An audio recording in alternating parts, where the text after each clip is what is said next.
Hi everyone, my name is Barbara. You can call me Mrs. Scott if you like. Today I'm here to speak on something really delectable, okay? And so I was sitting right here in my chair and I was looking right at the wall opposite me and I was thinking to myself, why is it that love hurts? Why is that love can be disappointing, okay? And I heard in my voice, it didn't take a minute, it didn't take a second, it took a microsecond. If there's something in between microseconds, okay? It took that moment for a voice to speak to me, which I always say is the Holy Spirit, because He's the only one that speaks to our heart when we ask questions that are in relation to things that has to do with the heart, things that has to do with us as human beings, okay? So He said to me, it's because I did not ask you to give your heart to man. I asked you to give your heart to me. Whoa. Okay. So I just wrote something down and I began to dig. And I found certain things, okay? So I'll just read out today because I wrote things down and I don't have the time to discuss because I put all the discussions on this sheet. So please bear with me if you see my eyes looking down here. I'll try to be like a newscaster today, okay? So this is what I was able to jot down from what God told me. He says, we give our hearts to men or women, which is wrong. He asked us to give our hearts to Him. Okay? We are giving our hearts to men and we are expecting them to take care of it. How can a person whose heart is wicked take care of a wicked heart? This is the question God was asking me. You are wicked because you have given your heart to someone and you're expecting that person to take care of it. Me? Wicked? What do you mean, God? Well, first, that is selfishness. Whoa, okay, God, you're taking it too far. You know why? Because this person does not have the capability to do so. But you want to coerce him to do so you can feel good. Okay, God, you're making some sense here. I hope He's making sense to you. If not, let's just keep moving, okay? Guess what? You're giving the wrong thing to the wrong person. And I'm saying to myself, what does this being mean? How can I love somebody without giving the person my heart? Do you really know how it feels like to love God? Well, I'm asking you this question. I know, but do you really know how it feels like to love somebody as a human being? Well, Jesus did experience that and He's talking to us, okay? So there's some many verses that He gave to me. He said, look at Mark chapter 7, verse 21. The NLT version, you can look at it from any version you like. For from within, out of a person's heart comes evil thoughts, sexual immorality, theft, murder, and adultery, etc. Okay? Take note of the things I'm saying here. Jeremiah 17, verse 9. The heart is more deceitful than all else and is desperately sick. Who can understand it? Genesis 6, verse 5. Let me straighten up my sheet. Then the Lord said that the wickedness of man was great on earth.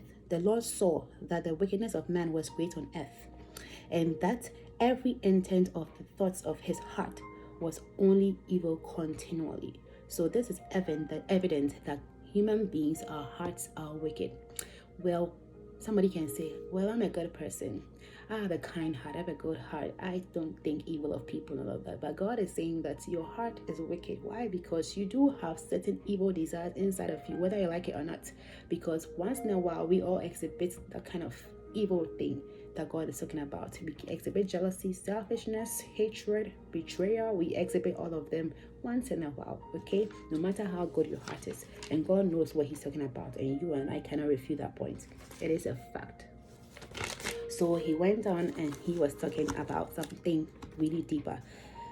He said, oh, no wonder we are in toxic relationships. And I was thinking to myself, God, really, what do you mean by toxic relationship? Do you really understand what toxic relationship is in terms of human realms? Okay, we see toxic relationships as relationships that are abusive, but God sees relationships that where hearts are given to each other as toxic. So the way we see things is not how God sees it, and God's view is the standard. How His perspective is the standard, and whether we like it or not, That is true. That is factual.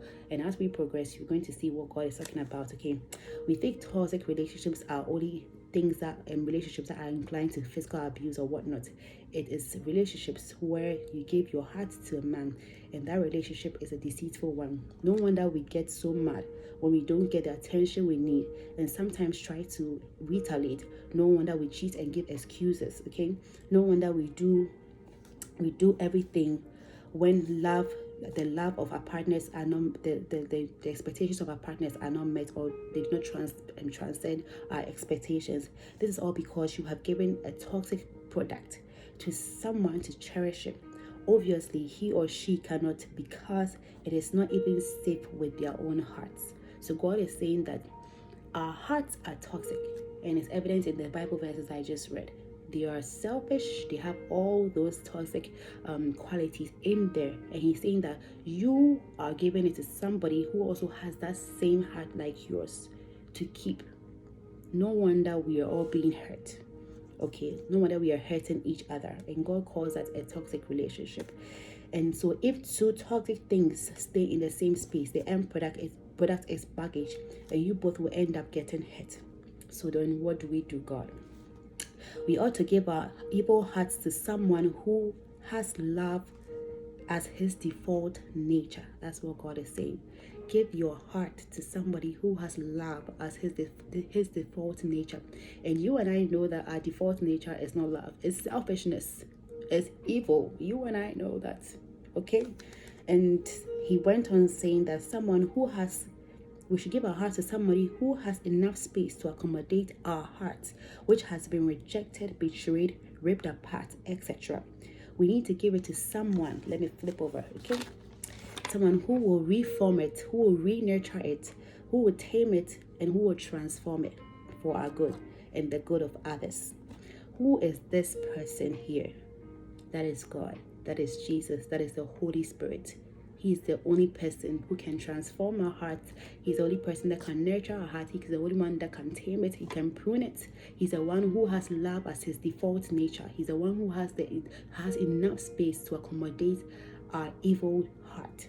Okay, so God is saying that he is that person, and he demands, he requires of it, and he's proposing to us that we should give our hearts to him. Okay. The reason we end up as beasts in relationships is because we did not obey God's instructions out of ignorance, or because we felt we know better. And this is very true. Most of the time when it comes to relationships and love, we use our eyes to go into it. We use our hearts to go into it. We don't even consult God. When we fall in love, we just fall. And we don't want anyone to catch us. We don't want God to even tell us anything. Most of the time, even God is trying to show us all those red flags, and we go like, oh, he's going to change, or I'm going to pray those flags out of his life and all of that. So God is also saying, God said we should give our hearts to him alone. There is nowhere in the Bible where he instructed us to give our hearts to human beings. So look at Proverbs chapter 23 verse 26. Okay, my son, give your heart to me, and let your eyes delight in my ways. My son, my daughter, give your heart to me. That is God requiring of us to give our hearts to him alone. Okay, he asks that, do you know why people who go through hard breakups and later on focus on God do so well?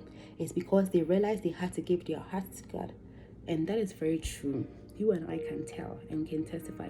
When you have a heartbreak, it's so easy for you to return to God. And you see people, in churches, in all the prayer groups and all the prayer meetings and in the church meetings, like getting involved in something that will dedicate their hearts to, that will help them dedicate their hearts to God. And that is usually the escape camp of human beings.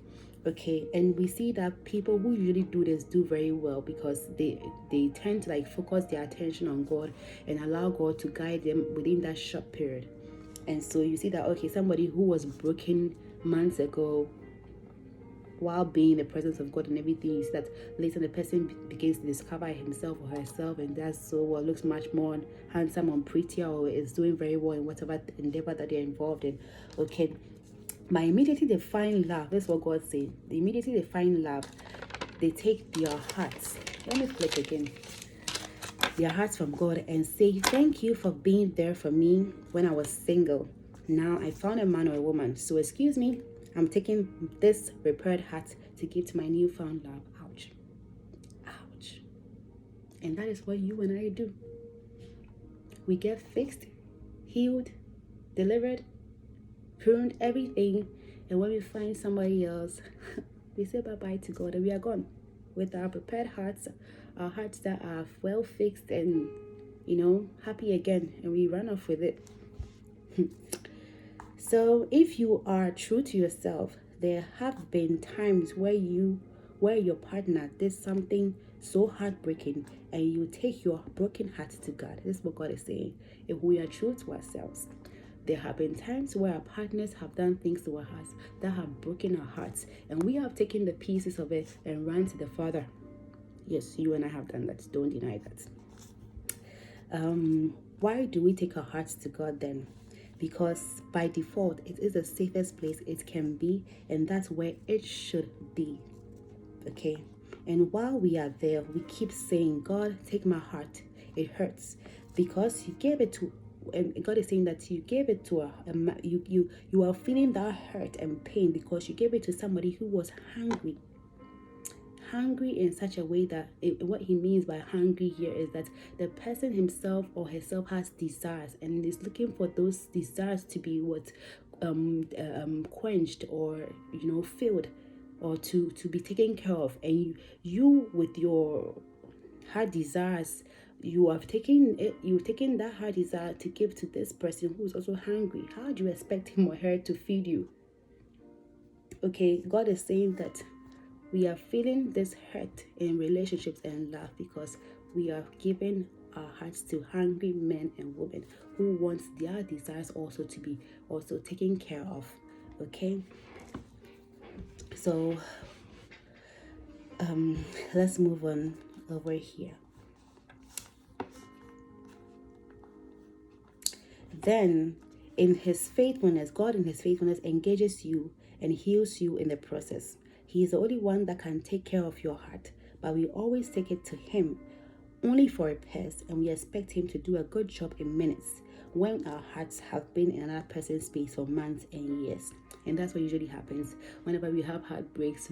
We come to God and it hurts, and my heart is so broken, I feel so much pain, I've been betrayed and everything. It's like you want God to take the pain from you like within minutes, within days, but you have been dating that boy or girl for like months, years, and you were comfortable there until it was broken, and you come to God and you expect him to do magic with your heart. It's not gonna work that way. God said it's not gonna work that way. No wonder we go through the pain. Okay, God allows us to go through that painful process of healing so that we can learn some lessons from it. And sometimes you and I know very well that we never learn lessons until we are hit by a hard rock, and that is where we come to our senses and we begin to notice or realize that we're supposed to give our hearts to God. And most people have still not even realized it. I wouldn't have realized that if I didn't ask this question, that I was supposed to give my heart to God. I mean, we've heard it in the Bible, like from preachings and stuff, oh, give your heart to God and everything, but it's like it hasn't really sunk and made sense to me that our hearts literally are supposed to be given to God and not man. But what do we find ourselves doing? Giving it to a man when we fall in love, giving it to that woman when we fall in love. And unfortunately, the people that we're giving it to are people who need somebody to also fulfill those desires that they are having in their hearts. You and I cannot, they cannot either. Psalm 37 verse 4 says, take delight in the Lord and he will give you the desires of your heart. God is proceeding with whatever he's telling me, you and I. He says, take delight in the Lord and he will give you the desires of your heart. See, we have taken delight in men, yet they do not even know the desires of our heart. For example, men say, I need peace of mind when they go home. The woman you've given your heart to doesn't even know the desires of your heart. It's within you. And most of the time, we don't even speak of our desires. We just feel it and we just know it for ourselves. But we don't even tell our spouses that I need a peace of mind. How many men have come out clearly that, hey, I need peace of mind? They just acted. They just escaped from the chaos and they are gone. But within their heart, the reason why they escape is because they need a peace of mind. Okay, if it weren't for the fact that social media is letting out a lot of information that men actually need peace of mind, we wouldn't have known as women that men need peace of mind. But it's only the one who knows our heart, the one who can take care of our heart, that knows that you need peace of mind. Me, that you've given your heart to me to take care of, to love, and all of that, I don't know that. And so I'm going to be clashing with you because I have a desire in my heart, which is to have attention, is to seek for your attention, your love, and everything. And so I don't care about your desire to have the peace of mind. And that is where the selfishness of man comes in. This is what God is talking about. Because both of us, both genders, need something to fill that space. We all have desires which are selfish desires, and we need those desires to be fulfilled. And so I don't care about what you are feeling. Once I am able to have my satisfaction, and it has to, whether I have to step on your toes to get it, I'm fine with that. Okay. And that's why God is saying that if we are supposed to give our hearts to each other, we're going to clash because we all have conflicting needs. The woman wants attention, she wants love, she wants closure, she wants you to hear her out, she wants to gossip, she wants to rant and talk about whatever it is disturbing her. The man needs peace of mind. He just needs few sentences. He needs you to just go straight to the point. He needs money, he needs whatever. These are conflicting needs. Okay, so if we're giving our hearts to each other, it won't work. So you have to give your heart to God. So if both of you have your hearts in God's arms, in God's hands, and everything that is within you is with God, God is able to meet all of those needs.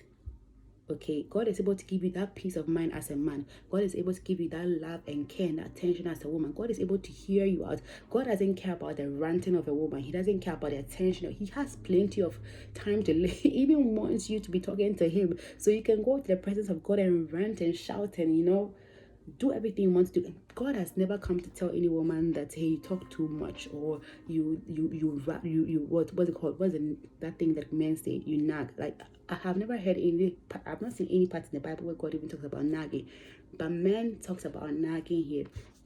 God doesn't care about the peace of mind that a man needs. If a man wants peace of mind, come to God. God is not going to say, hey, I need to talk to you. Hey, I need to do this. He'll give you that peace of mind, that space to have your peace and your quiet. Okay, so he is the only person that can give you that desire of your heart, and you will have that satisfaction. Okay, so he's saying that take your delight in the Lord. Take delight in the Lord, and he will give you the desires of your heart. So he's telling us once more, emphasizing that don't give your heart to men. He said, the only instruction I give to you here is in Ephesians chapter 5, verse 25. Men, love your wives as Christ loved the church and gave himself for her. And it continues. So this is the only requirement or the instruction that God gave to couples. He said men should love their wives as Christ loved the church and gave himself up for her. Somebody might be saying that, how can I love somebody without giving them my heart? Yes, you can. The reason why you can't do this is because your heart is given to God. And when your heart is given to God, he satisfies the desires, because as I mentioned earlier, you have desires in your heart. So he satisfies that peace and quiet. He satisfies quietness. He satisfies that, that attention, everything that he needs. When he takes care of that, he becomes selfless. Okay, when God takes care of that, he becomes very selfless. And so he gives you an understanding or a character or an attitude that helps you to accommodate the other person. You get it? So if everybody, like you and I, me and my husband, our needs are being taken care of by God, like I wouldn't even want to bring my needs to my husband. I don't know if you get what I'm trying to say. Like, I'm already satisfied. I already have that peace of mind. I know that somebody is taking care of it for me. So I have that peace of mind to love you. And when you as a man, you give your heart to God, he's going to, as I said, he's going to take care of your needs, everything. He's able to give you that love because he's taking selfishness out of you. He's taking that part of you of a man that is not able to accommodate the ranting and all of that of a woman, and he puts love in there for you, for your wife. Do you know what I'm trying to say? So you can love, you don't have to love by giving your heart to a woman. You love a woman by giving your heart to God, and God takes care of the needs or the desires of your heart. Then in return, he puts love there because he takes that part, that toxic nature of yours out of your heart and puts in love there to be able to love your wife. Do you get it? It's the same thing for wives. He said in verse Ephesians 5 verse 33, let the wife the wife, let the wife see that she respects her husband. So if you, the wife, the women, we have what's it called, we want the attention, all those things that women want. If we find attention in God, if we find the love that we want from God, if we find everything that a woman wants in God, there's already satisfaction in that. You don't need the man to like give you all of that, even though that yes, women naturally want attention, everything, but if the man is not able to meet that kind of need, it's like you find comfort in God. So it's not like you're looking for all of the attention from him. A man cannot give you all of it. He has to go to work. He needs to rest. They need space to clear their heads. You know how men can be and all of that. So it's like you have to find your space where you can put all of that. You can channel all of that energy there. That person, which is God, will give you all the attention and love that you want. And when he takes that part from you, he's able to put the respect for your husband in your heart, and you are naturally able to respect him, even if he's not able to give you all the attention, all the love that you're looking for as a woman. Okay, so God is saying that give me your heart, I'll take care of your desires, and in return I'll help you to be able to work and to love your husband, to respect your husband, and for you men to love your wives. So in my conclusion, I wrote this down. Okay, I said these can easily come to you when you have successfully given your hearts to God. That is the memory verse I just read about men loving their wives and women respecting their husbands. It can easily come to us if we successfully give our hearts to God. You do not only love or respect your man or your wife, your husband or your wife respectively, because anyone who has a good character can easily do that. But the one thing God does with your heart is a nuance, and that is he gives you the understanding. Okay, what I'm trying to say here is that anybody at all can say that, oh, I can love my wife, or I can respect my husband, because people in the world, most of them even have successful relationships or marriages, and you ask yourself that have they given their hearts to God? Most of them haven't given their hearts to God, but they're able to have successful relationships, and the reason why they're able to do that is that most of them had good characters in terms of marriage. Okay, and so God is saying that I'm trying to say that if you give your heart to God, okay, you're not only going to have the ability to love your husband or love